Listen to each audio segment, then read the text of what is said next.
G'day and welcome to my monthly recap for October/November in 2024. I want these to be a little more chilled and a little more relaxed than my regular videos, and I thought it'd be a fun way to be able to go back and take a look and see what happened over the previous month. I'm going to break this up into two sections. First of all, I'm going to do a little more in-depth review of the different activities that the family and I get up to. A lot of you have commented and mentioned that you really enjoy seeing the outings that we get up to, and I thought this would be a fun way for me to be able to show you in a little more detail, because I only get to show you snippets really during the podcast of each adventure. Otherwise the podcast will be 30 or 35 minutes long. Anyway, so we'll show you those, and then after that we'll just do a quick recap of what I got achieved sewing wise throughout the month, my victories, my challenges, and that sort of thing there. So let's dig in. Our first adventure I'm going to showcase with you is probably our biggest one. This was our trip to New York, and this was a lot of fun. We drove up on a Friday. It was about an 8-hour drive. There were stops. I think it was close to 10 or 11, because we stopped and had a nice breakfast, and then we stopped somewhere for lunch. We also had to stop in at our favorite Tim Hortons and grab a nice coffee and a couple of pastries as well. The Saturday morning, which was the next day, we hopped up and went into the city of New York, because we were staying about an hour and a half north.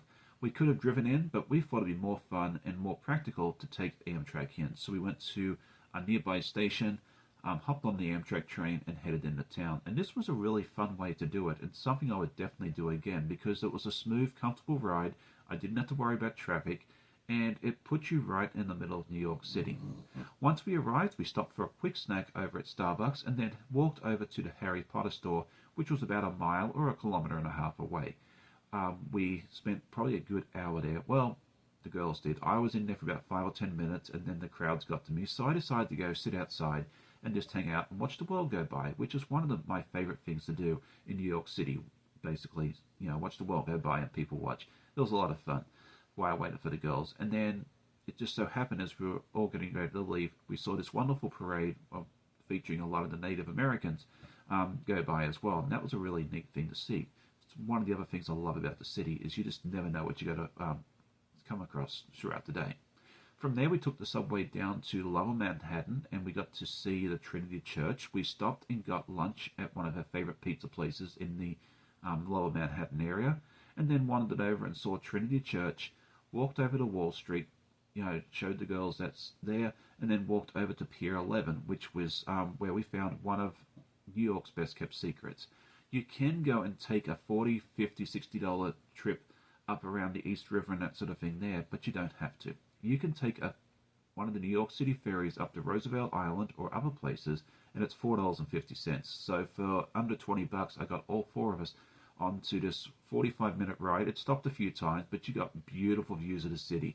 You'll see the footage here, and it's just absolutely stunning. And this is something I'm so glad we did, because Amanda and I both love ferry rides, and this was a really good way to see the city. We hopped off at Roosevelt Island and then hopped onto the cable car, or I forget what they call it, and it was a great way to get elevated up into the air a little bit and go into Manhattan. From there, we walked over to Central Park and took a pedicab tour, because that was something Amanda really, really wanted to do again. And that was a lot of fun, because we got to cover a lot of ground in a short amount of time. We got to see some of the more famous sites in the lower part of Central Park, and then we went back to the train station and headed home. The following morning, we went up to the New York Sheep and Wool Festival, and that was a lot of fun. It was really neat to see all the different products. At a quilt show, you see a lot of quilts, whereas at a fiber arts knitting yarn festival sort of thing there, it's more about the vendors and the different products you can buy. So it's like a one big vendor happy shopping trip. But you also do get to see the sheep and llamas and that sort of thing there as well, which was really neat. And one of the things I really enjoy about this festival is being able to see all the beautiful fall colors up there, because they don't do it any better than they do in New England, at least in my experience. And then that Monday morning we headed home, and Tuesday back to work at school as normal. The next weekend we decided to have a chill weekend at home, because we had more than enough adventure the previous week. So we stayed home and did a little bit of pumpkin carving, and this was something that Eva, our student from Germany, had done before, but pumpkin carving was brand new to Ali, because it's not something they do in Denmark a lot. They did a wonderful job carving and painting, Ali painted one pumpkin and carved one as well, and then Eva did a really good job carving hers out as well. I painted mine. I wanted it to look like trees, but I think it ended up looking more like flowers. But you know, next year I'll do a better job. And then Amanda did a really good job carving hers out as well. On the 31st of October, it was Halloween, and we had an invitation from some friends of ours to go out and join them for trick-or-treating. And this was a lot of fun because this was actually something I had never ever done before.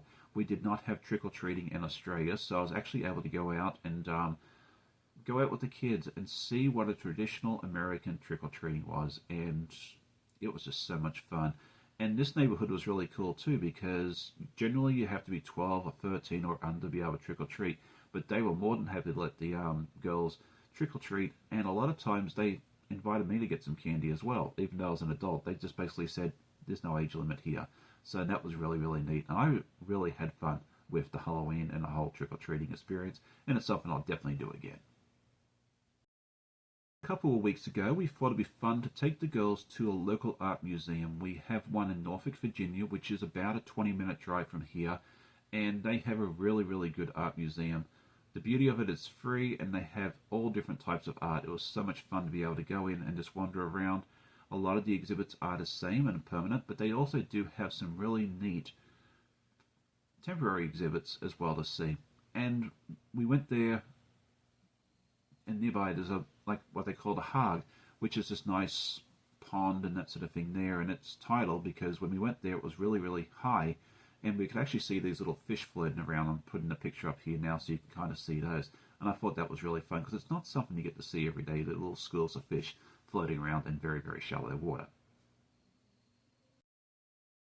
And last week, I took Eva out to the Coastal Motor Show here in Virginia Beach, Virginia, and that was something she really, really was looking forward to.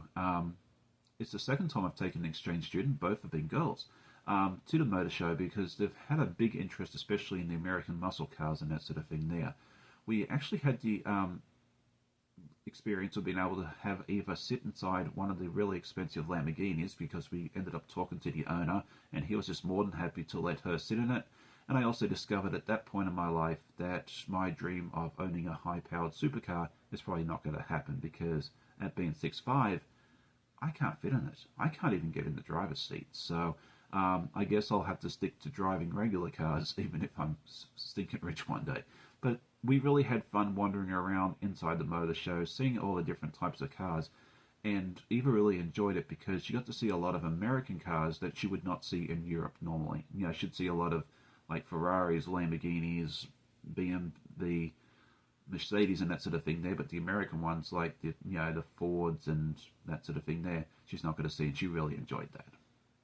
So next up, what did I get done over the last month? Well, I'd like to start off with my victories, sowing victories, and that is actually staying caught up with the 100 Acre Woods sow along. I've been able to get Piglet done along with Pooh. I mean, I had a little bit left to do with the embroidery, but basically both blocks are done. I did not fall behind this go around, and I'm really happy with that.